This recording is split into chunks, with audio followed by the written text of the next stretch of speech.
Desde aparatos diseñados para salvar el mundo, a máquinas que expanden la mente o máquinas que empequeñecen el mundo. La evolución de ordenadores centrales, ratones y menús.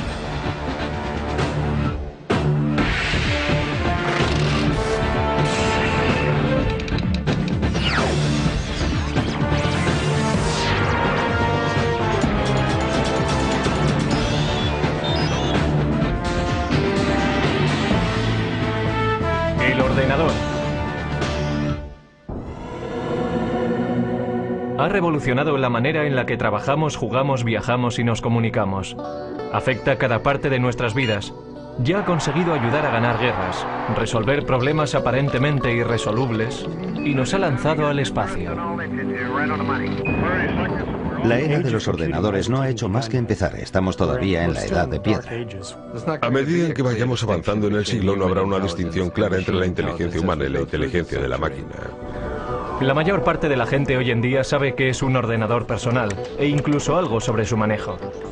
En esencia existen dispositivos de entrada, como un ratón o un teclado, el cerebro de la máquina, es decir, la CPU o unidad central de procesamiento, y dispositivos de salida como el monitor o la impresora. Por dentro, el ordenador realiza su magia haciendo millones de pequeños cálculos por segundo. Básicamente sus circuitos electrónicos solo tienen dos opciones. Pueden ser conectados y desconectados. En código binario, un 1 representa encendido. Un 0 representa apagado. Por lo tanto, un 1 en binario también significa verdadero y 0 significa falso. Mediante estos valores obtenemos la lógica binaria, lo que permite al ordenador computar. El ordenador solamente conoce el código binario de unos y ceros y lo utiliza para hacer cálculos y transformar personas normales en autores, animadores y navegantes de la red. El ordenador crea su magia mediante la velocidad a la que puede calcular. Un PC medio realiza 100 millones de cálculos por segundo. Pero eso no es nada comparado con algunas de las máquinas industriales actuales. Estos son los laboratorios nacionales de Lawrence Livermore, hogar del ordenador más rápido del mundo. El Departamento de la Iniciativa Informática Estratégica Acelerada de la Energía, ASCII White. Para la creación de estas máquinas ASCII, tomamos la típica estación IBM que podrías comprar en cualquier sitio. Pusimos 8000 de estas juntas para crear un ordenador mucho más veloz que cualquier otro en el mercado. La máquina ASCII White hace 12 trillones de operaciones matemáticas por segundo. Y para echar eso abajo, la población de la Tierra supera por poco los 6.000 millones. Así que cada hombre, mujer y niño en la faz de la Tierra tendría que sumar 2000 números en un segundo para estar al nivel de esta máquina.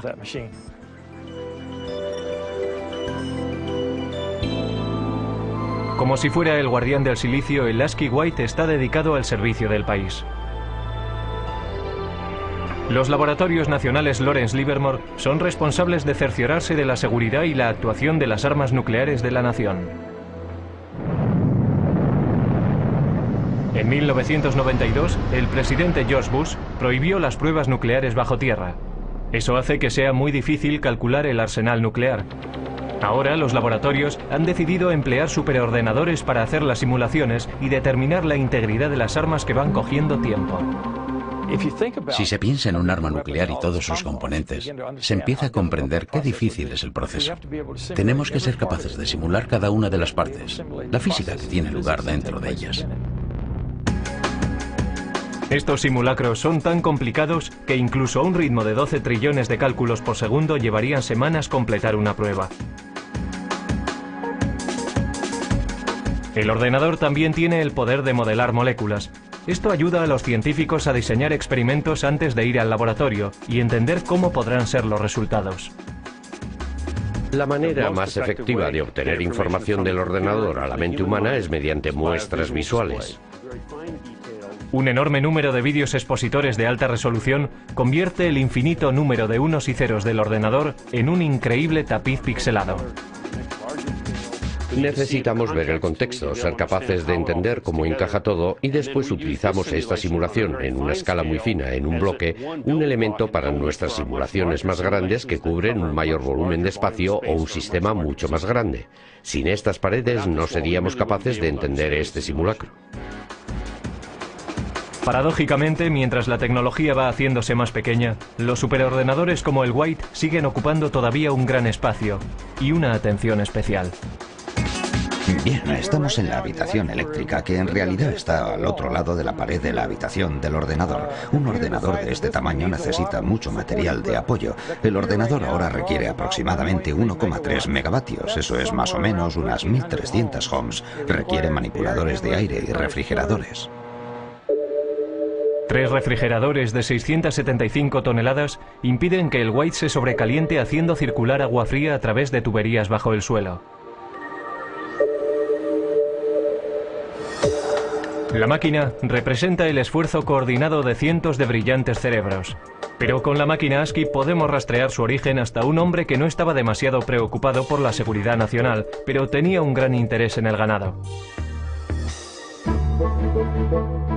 Charles Babbage fue un científico británico que inventó el salvaganado para evitar que los trenes de vapor descarrilaran chocando contra bovinos desconcertados.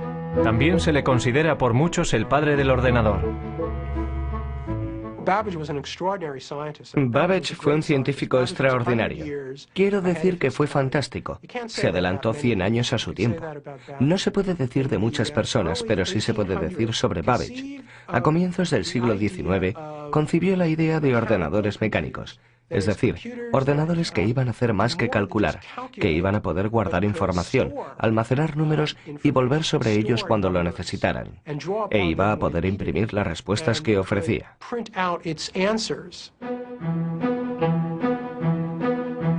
Como científico, Babbage confiaba plenamente en la precisión de tablas matemáticas, logaritmos y tablas de gravedad. Computar esos cuadros es lo que la gente conoce por ordenadores. Desafortunadamente, estos ordenadores cometían errores con frecuencia, enfureciendo así a su inventor. Errar es humano, pero para Babbage, ser humano no era suficiente. Primero previó un complejo sistema de engranajes y ejes que trabajaban juntos para hacer cálculos. Después de 10 años de trabajo, sin embargo, tiró el proyecto a la basura. Solo lo completó parcialmente para diseñar un aparato incluso más sofisticado. Una máquina que poseyera los componentes básicos de los ordenadores modernos. Las tarjetas perforadoras le proveían las entradas. Un mecanismo llamado el molino hacía los cálculos y el almacén guardaba los nombres como memoria.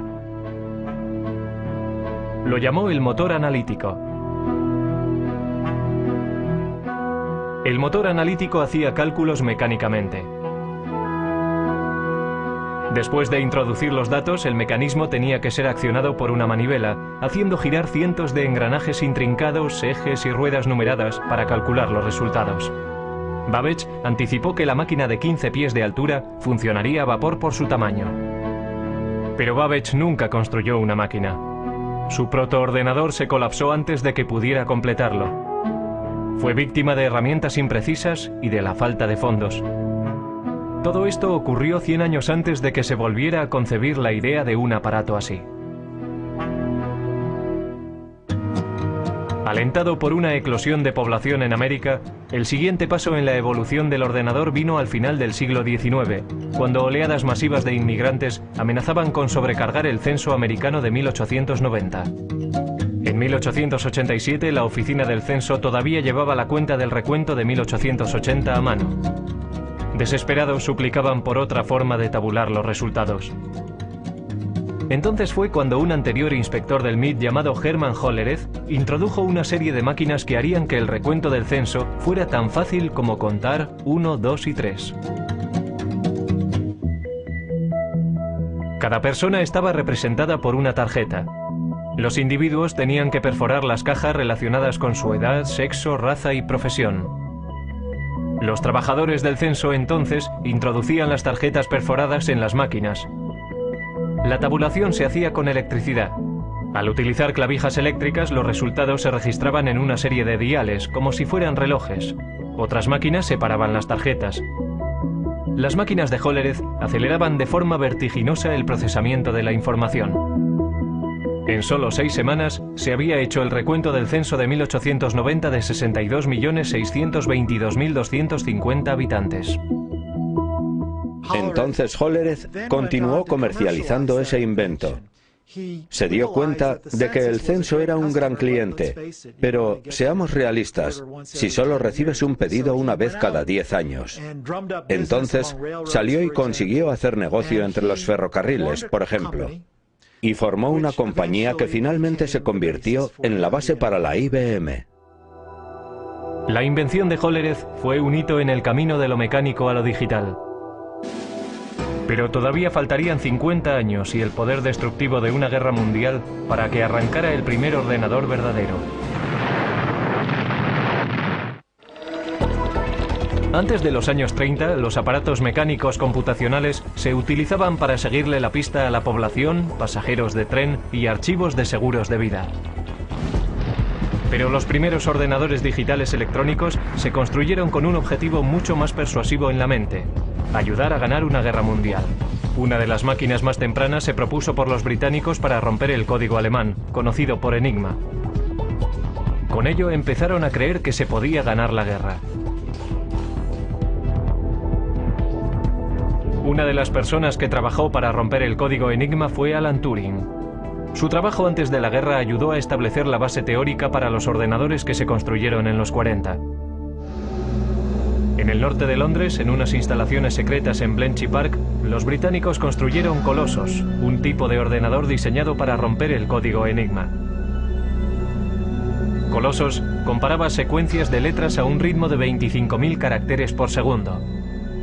La máquina solo podía realizar la tarea de unir letras, pero lo hacía muy bien. Sus transmisiones descifradas alemanas se denominaron el ultrasecreto, el secreto mejor guardado de la guerra. Principalmente, el Colossus llevaba a cabo funciones logísticas de las letras de un alfabeto en una corriente de letras que venían de un mensaje de radio interceptado. No los descifraba, pero sí podía efectuar una serie de combinaciones que en gran medida se asemeja a lo que hace un ordenador. Mientras el Colossus rompía códigos alemanes, al otro lado del Atlántico los ingenieros trabajaban para construir otro aparato computacional, una máquina que influiría directamente en el diseño de todos los ordenadores futuros. América era un centro neurálgico productor de instrumentos de guerra, pero para 1943 había una escasez crítica de un componente sorprendente de la máquina de guerra: tablas de disparos para piezas de artillería. Estas tablas permitían a los artilleros apuntar sus armas correctamente en gamas diferentes, altitudes, temperaturas y condiciones del viento. Los ordenadores humanos trabajaron frenéticamente para producir cálculos mecánicos para crear esas tablas, pero lo pasaron mal intentando estar a la altura. Durante la Segunda Guerra Mundial se producían muchas armas. Había que calcular muchas tablas de disparo. Era realmente un gran trabajo y estaba ralentizando la entrega de armas al frente. Para solucionar el problema, John Mauchly, un físico de la Universidad de Pensilvania, se propuso construir un ordenador gigante electrónico que podía calcular tablas de números en minutos, no horas. El ejército, desesperado por un aparato que les ayudara a ganar la guerra, de mala gana se centró en el coste propuesto de $500,000. Mauchly y un brillante estudiante de ingeniería eléctrica, Presper Eckert, empezaron a construir ENIAC, el integrador numérico, electrónico y ordenador. Mucho más grande que el Colossus, nunca se había concebido nada parecido a ENIAC. Casi con 100 pies de largo y 30 toneladas, contenía 70.000 resistencias, 10.000 condensadores, 6.000 interruptores y 18.000 tubos de vacío delicados.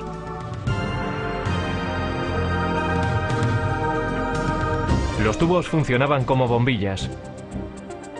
En una máquina cabían 18.000 tubos, por lo menos uno tenía que cambiarse cada pocos minutos. Después de 2 años de trabajo intenso, el equipo completó el ENIAC. 3 meses después, los japoneses se rindieron. Aunque no pudo acabarse a tiempo de ayudar a acabar la guerra, ENIAC fue una máquina maravillosa. Podía realizar 5.000 sumas, 357 multiplicaciones y 38 divisiones cada segundo. Lo interesante sobre ENIAC es que tenía una capacidad de propósito general. Podía reconfigurarse para solucionar otros problemas. Y nunca hubo ningún problema para encontrar trabajo para ENIAC. Todos los servicios armados exigían tiempo para poder usarlo, también clientes industriales y universidades. Así que se le mantuvo ocupado hasta bien entrados los 50. Pero a ENIAC, la máquina más compleja de su tiempo, todavía le faltaban muchas de las cualidades de un ordenador moderno. Su memoria era muy primitiva y solo podía almacenar un máximo de 20,10 números decimales. Tenía que recablearse laboriosamente cada vez que se programaba. Y no podía tomar decisiones lógicas basándose en sus cálculos. Pero ENIAC ya había demostrado que los ordenadores se podían construir.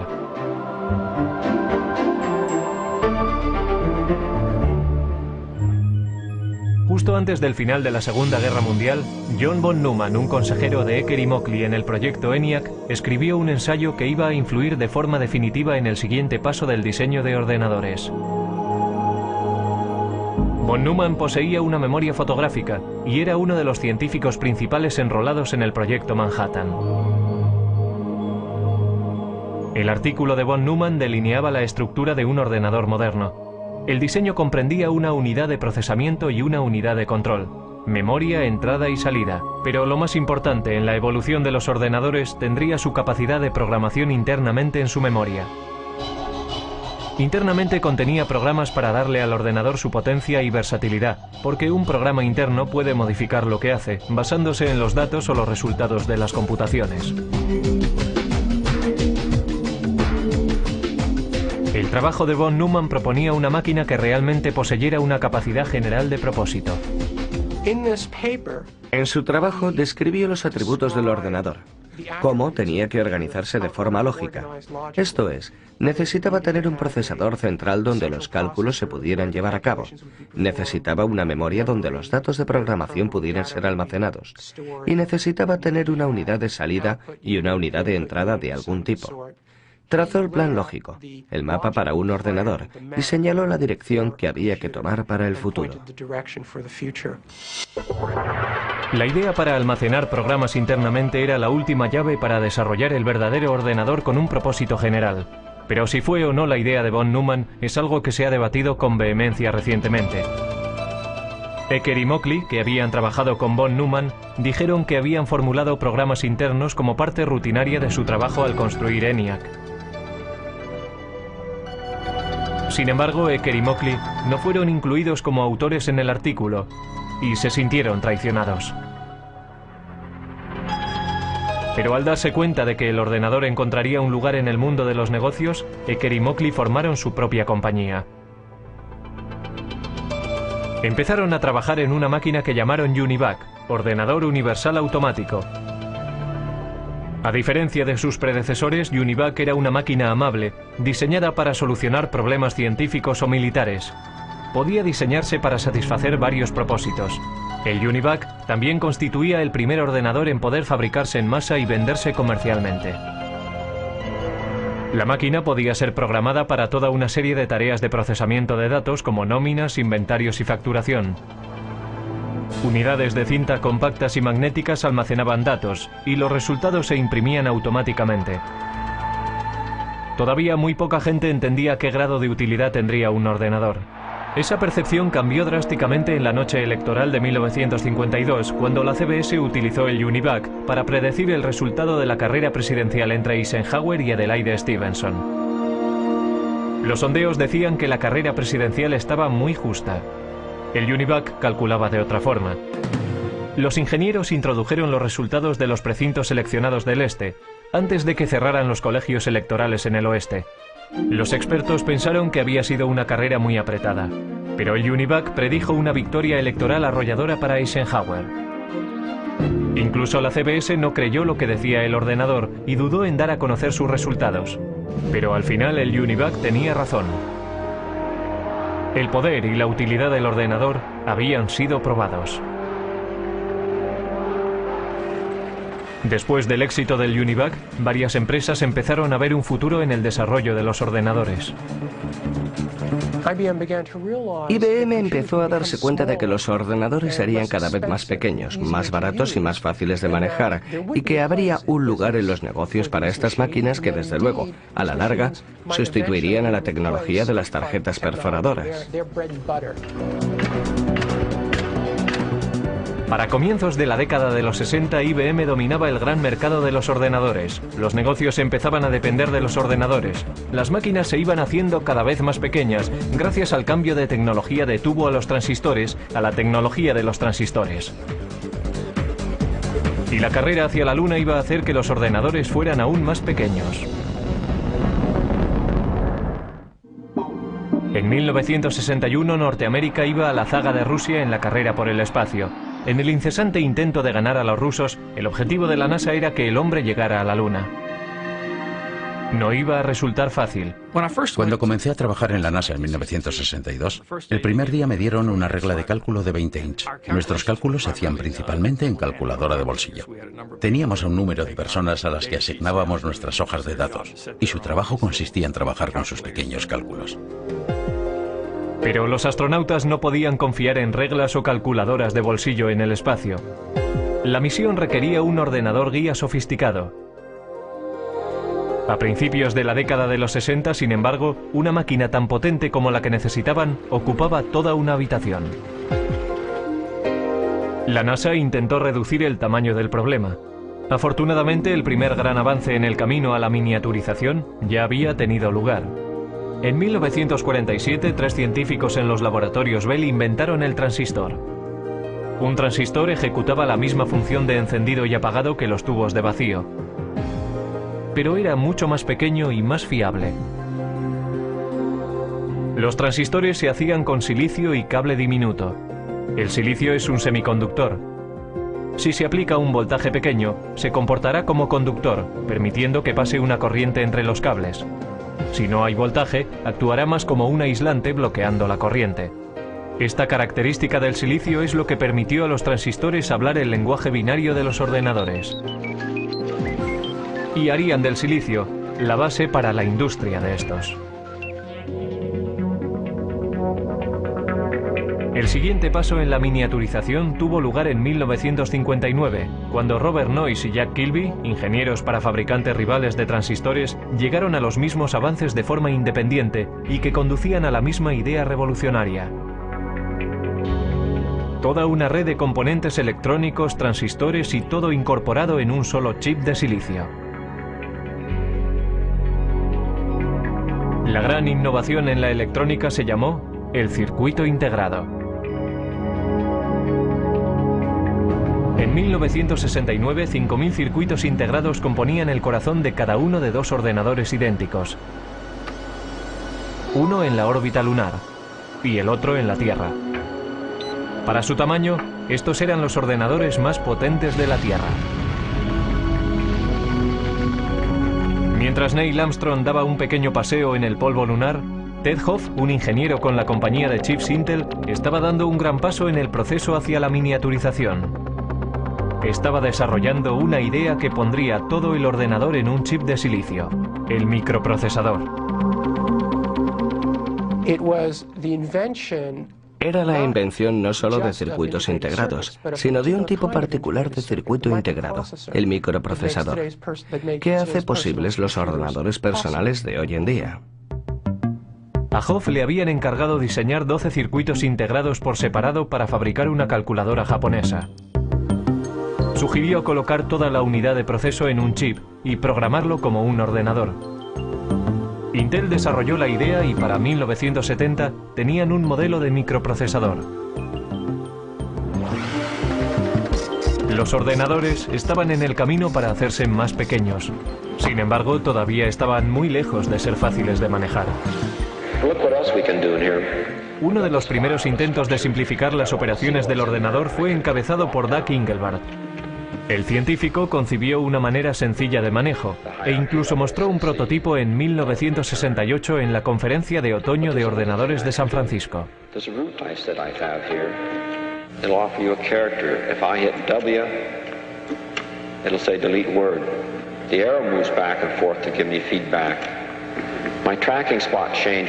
Soldando un teclado y un aparato para señalar que llamó ratón, Engelbart trabajaba con un ordenador a 30 millas de distancia, unido por microondas, y demostró que se podía procesar palabras en un hipertexto. Muchos en aquella audiencia se fueron a casa realmente inspirados, pero solo un grupo iba a completar la visión de Engelbart. Ese grupo estaba a muy poca distancia, en Xerox PARC. Xerox creyó que el futuro podía estar en los ordenadores y comenzó a construir una máquina de fácil manejo. En 1973, Xerox introdujo el Alto, que incorporaba muchas de las innovaciones en ordenadores personales que hoy en día damos por supuestas. El Alto tenía un ratón, una interfaz gráfica, estaba construido de forma interconectada e imprimía en una impresora láser. Debería haber revolucionado la industria, pero a $18.000 cada máquina. El Alto no estaba diseñado para particulares. Los ordenadores todavía eran máquinas élite, propiedad del gobierno o de grandes empresas y universidades. En el pasado, los grandes ordenadores centrales procesaban nóminas, guardaban el rastro de archivos, seguían la pista y hacían cálculos científicos. Si una facultad tenía la suficiente suerte como para acceder a un ordenador, los estudiantes y los profesores compartían tiempo en ellos. Pero el mercado del chip estaba creciendo, la velocidad de procesamiento crecía y los precios bajaban. La revolución estaba al alcance de la mano, y la carga no sería liderada por una gran empresa, sino por un grupo de aficionados e ingenieros librepensadores. Dos de aquellos revolucionarios fueron Steve Jobs y Steven Wozniak. A mediados de los 70, empezaron a fabricar un ordenador pequeño en un garaje de Palo Alto. Lo llamaron el Apple I. Steve Jobs era un estudiante de universidad que había abandonado los estudios, pero era diferente. Era muy inteligente, muy avispado. También era extremadamente ambicioso. Pero quizás más importante que eso, conocía a otro Steve Wozniak, que era un brillante ingeniero de hardware. Al ir abaratándose los chips, algunos nada caros, empezaron a aparecer kits de ordenadores de automontaje. Uno de estos primeros kits apareció en la cubierta de Popular Electronics en 1975. Se llamaba el Altair. El Altair se planteó como el primer kit de mini ordenador para rivalizar con modelos comerciales. Muchas personas se interesaron en él a $400 cada kit. Estos primeros ordenadores, anteriores a los primeros Apple, eran en realidad para técnicos e ingenieros informáticos que tenían conocimiento de cómo conectar cables y conectar otros dispositivos y hacerlos trabajar. Así que pensé, compraré unos cuantos chips, un microprocesador y diseñaré mi propio ordenador. No fue que quisiera burlarme del mundo, era solo que quería hacer de este ordenador algo más personal que los interruptores que tienen posiciones arriba y abajo para introducir extraños números binarios. Steve Jobs vendió su Volkswagen y Steven Wozniak vendió su calculadora HP para financiar su empresa. En 1977 introdujeron el Apple II, un ordenador atractivo, independiente y un teclado. Con la adición de un monitor y un drive para un disquete, el aspecto de un ordenador personal empezaba a cobrar forma. El Apple II se estandarizó con 4 kilobytes de memoria y a un precio base de $1.200. Era mucho más barato que las máquinas industriales anteriores. El Apple II ayudó a convertir al PC en un aparato de fácil manejo. El comprador no tenía que pasar tiempo soldando las partes meticulosamente. La persona podía inmediatamente empezar a programar el ordenador o comprar software desarrollado por florecientes compañías de software. Con la esperanza de quitarle una parte de la cuota de mercado, en 1981 IBM introdujo su versión de un aparato ordenador personal, conocido simplemente por PC. Las ventas continuaron creciendo a principios de los 80. Pero antes de que el ordenador personal inundara todo el planeta, la máquina todavía había de simplificarse para el usuario, algo que cualquiera pudiera manejar. Los primeros ordenadores Apple, igual que los tempranos ordenadores personales, no tenían interfaces gráficas, no tenían ratones. Tenían lo que se conoce como una interfaz con línea de comandos. Esto es, uno tecleaba las instrucciones en el ordenador y las instrucciones aparecían como texto en la pantalla. Inspirados por el trabajo llevado a cabo en Xerox PARC, Apple tomó muchas de las mejores características de los ordenadores de Palo Alto, como la interfaz gráfica y el ratón, los mejoró y fabricó una máquina al alcance del bolsillo. Apple introdujo el ordenador Macintosh en 1984. Lo que hizo que el Macintosh fuera un ordenador fácil de usar era su sistema operativo y sus aplicaciones, conocido como software. El software es la lista de instrucciones que le dicen al ordenador lo que tiene que hacer, si tiene que comportarse como un tratamiento de textos o como una hoja de cálculo. Cada vez más, el software dominaba los avances que se hacían en la informática. Y Bill Gates, el joven presidente de una compañía de software llamada Microsoft, estaba allí para capitalizarse en el mercado creciente. Finalmente se convertiría en un gran nombre conocido, apostando por su visión en un vasto imperio de software y convirtiéndose en el hombre más rico del mundo. De vuelta a 1981, IBM decidió utilizar el sistema operativo de Microsoft, conocido como PC-2. Mientras iban surgiendo los primeros clones de IBM en el mercado, Microsoft era libre para vender el sistema MS-2 para también rivalizar con las compañías de ordenadores. IBM no intentó aferrarse al software y al hardware y tenerlos en dos compañías diferentes. Era genial para Microsoft. Todo el mundo podía venir y construir un ordenador Intel y Microsoft tenía el sistema operativo. Así que lo que pasó fue que entrabas en una tienda en aquellos días y marca tras marca todos los ordenadores ya eran compatibles y de pronto veías un Macintosh. La imitación es la forma más sincera del halago, pero Apple no se sintió halagada cuando Microsoft introdujo su plataforma Windows para PC. Windows imitaba, algunos dicen que robó, la interfaz gráfica, descargó menús y todo lo que Apple había popularizado.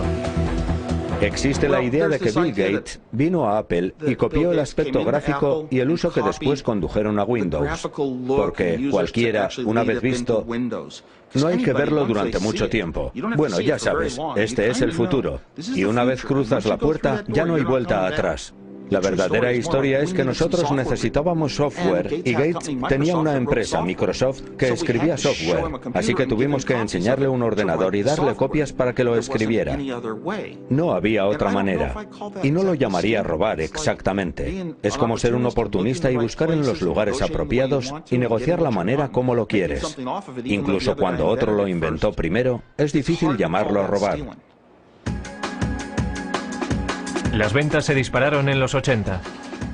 De 500.000 máquinas al año en 1981 a 7 millones para el final de la década. Máquinas fáciles de manejar y software más sofisticado que nunca excitó la imaginación general. Pero la revolución estaba muy lejos de haber acabado. Internet estaba destinado a alterar enormemente la vida de las personas. Pronto, todo el planeta estaría atrapado en una red de la que no se puede escapar. Lo siguiente, ver cómo tu casa queda conectada. La televisión, la tostadora, la cafetera y el microondas. En la década de los 90 las ventas de ordenadores se dispararon, llevadas por la red. Yo diría que Internet es más importante que los ordenadores personales, aunque necesitas un ordenador personal para utilizar Internet. Es como, ¿qué es más importante? ¿Las calles o los coches? La web nos conecta, pero no de forma tan restrictiva como antes. La tecnología sin cable nos hace móviles. Ya hay asistentes digitales y aplicaciones de la web que siguen cambiando el aspecto y el papel de los ordenadores. Los microprocesadores están en todas partes. La línea divisoria entre ordenadores, teléfonos móviles y otros productos electrónicos es muy difusa. Es el continuo empequeñecimiento de la tecnología del chip lo que está espoleando la evolución. Lo que tengo aquí es una unidad de fabricación de tecnología de silicio. Y este ejemplo concreto es una lámina de microprocesador de Pentium 3. Eso es más o menos de 8 inches de diámetro. Y tiene capacidad para 200 microprocesadores Pentium 3.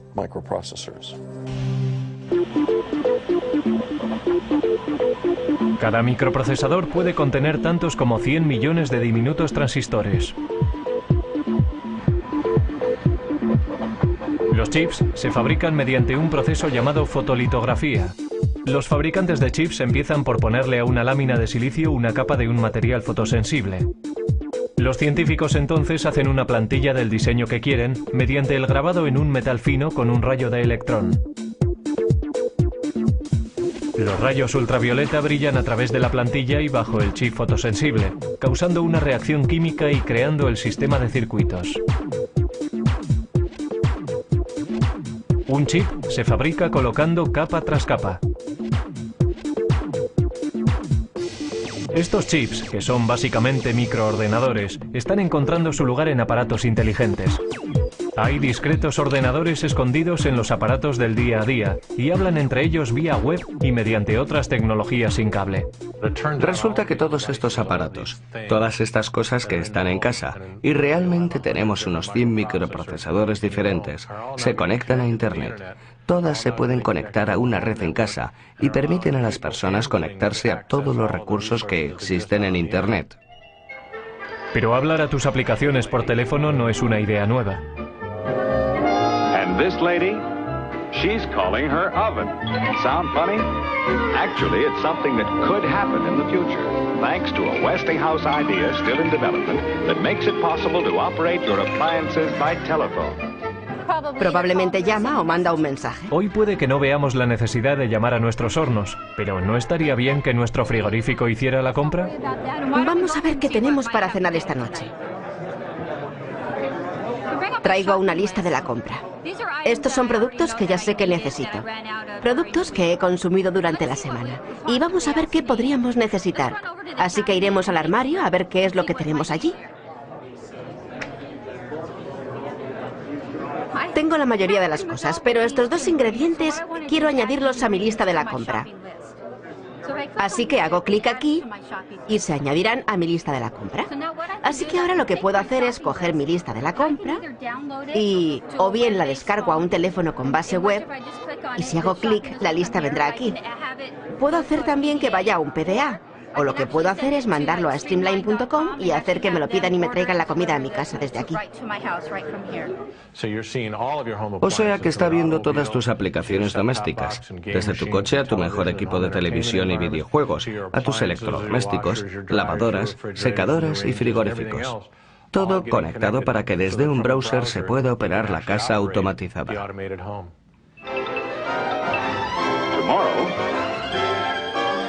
Westinghouse telephone control may allow you to feed your pets, open or close your windows, operate any of the appliances in your home, even if you're miles and miles and miles away. Si estás fuera de casa y viene alguien y toca la puerta cuando está conectada, alertará a mi teléfono. Entonces estoy fuera y desde mi teléfono puedo hacer varias cosas.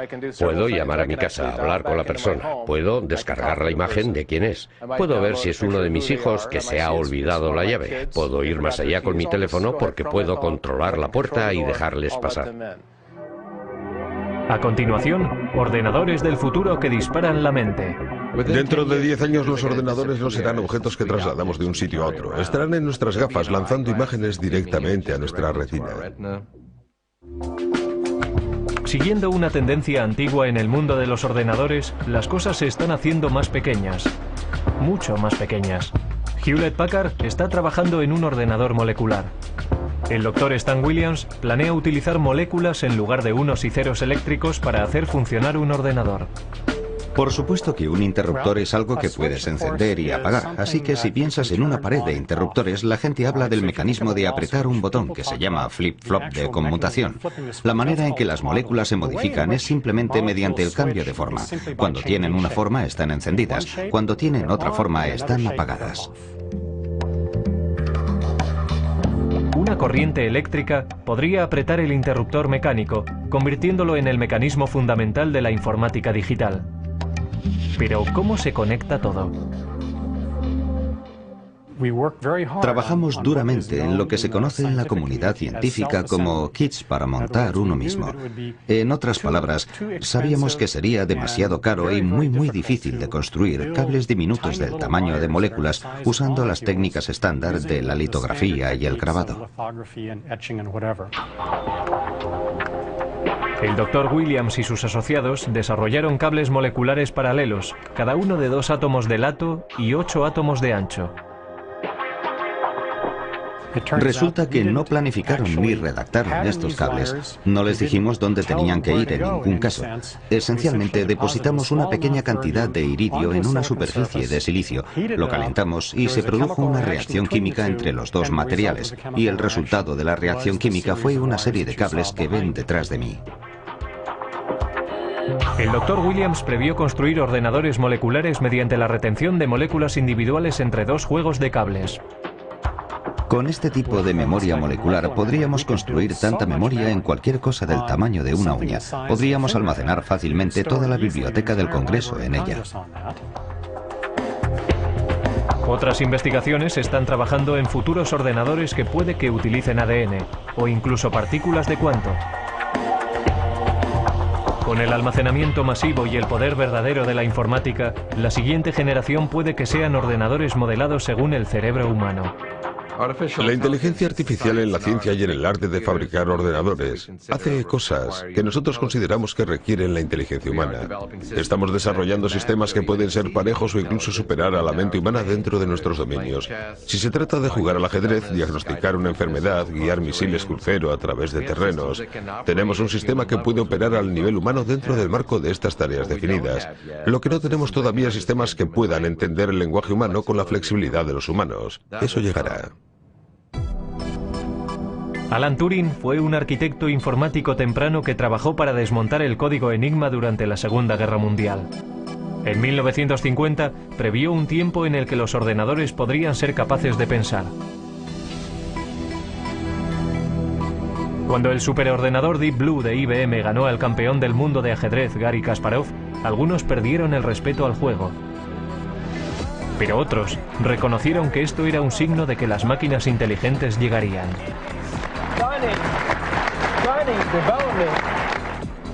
La electrónica molecular podría incluso borrar la línea entre el hombre y la máquina. Tendremos ordenadores muy pequeños y muy potentes que podrán viajar a través de nuestro sistema venoso. Tendrán el tamaño de las células de la sangre y se comunicarán sin cable con nuestras neuronas. Así que seremos capaces de agrandar nuestra capacidad de pensar, velocidad de pensamiento, aumentar la memoria humana, incrementar nuestras habilidades cognitivas y modelos de reconocimiento mediante la combinatoria de nuestra inteligencia biológica con estas nuevas formas de inteligencia no biológica. Los ordenadores capaces de pensamiento cognitivo alegran a unos y atemorizan a otros. Lo veo como algo derivado de la inteligencia humana. En muchos casos serán copias de la inteligencia humana y encarnarán nuestros valores. Quizá por eso estamos preocupados, porque sabemos que la naturaleza humana en sí misma es dual. Tenemos una parte muy creativa y también una muy destructiva, y la tecnología está multiplicando eso. La tecnología es un arma de doble filo, capaz de producir tanta destrucción masiva como abundancia sin precedentes. Pero mirando al pasado, puede que la sociedad sepa cómo dirigir el ordenador del futuro.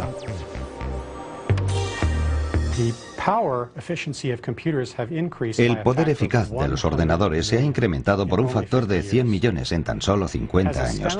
Tan sorprendente como esto, nuestros estudios en física fundamental nos dicen que debería ser posible aumentar aún más el poder eficaz de los ordenadores por otro factor de 1 billón más de lo que son hoy. Lo que eso me dice es que la edad del ordenador no ha comenzado aún.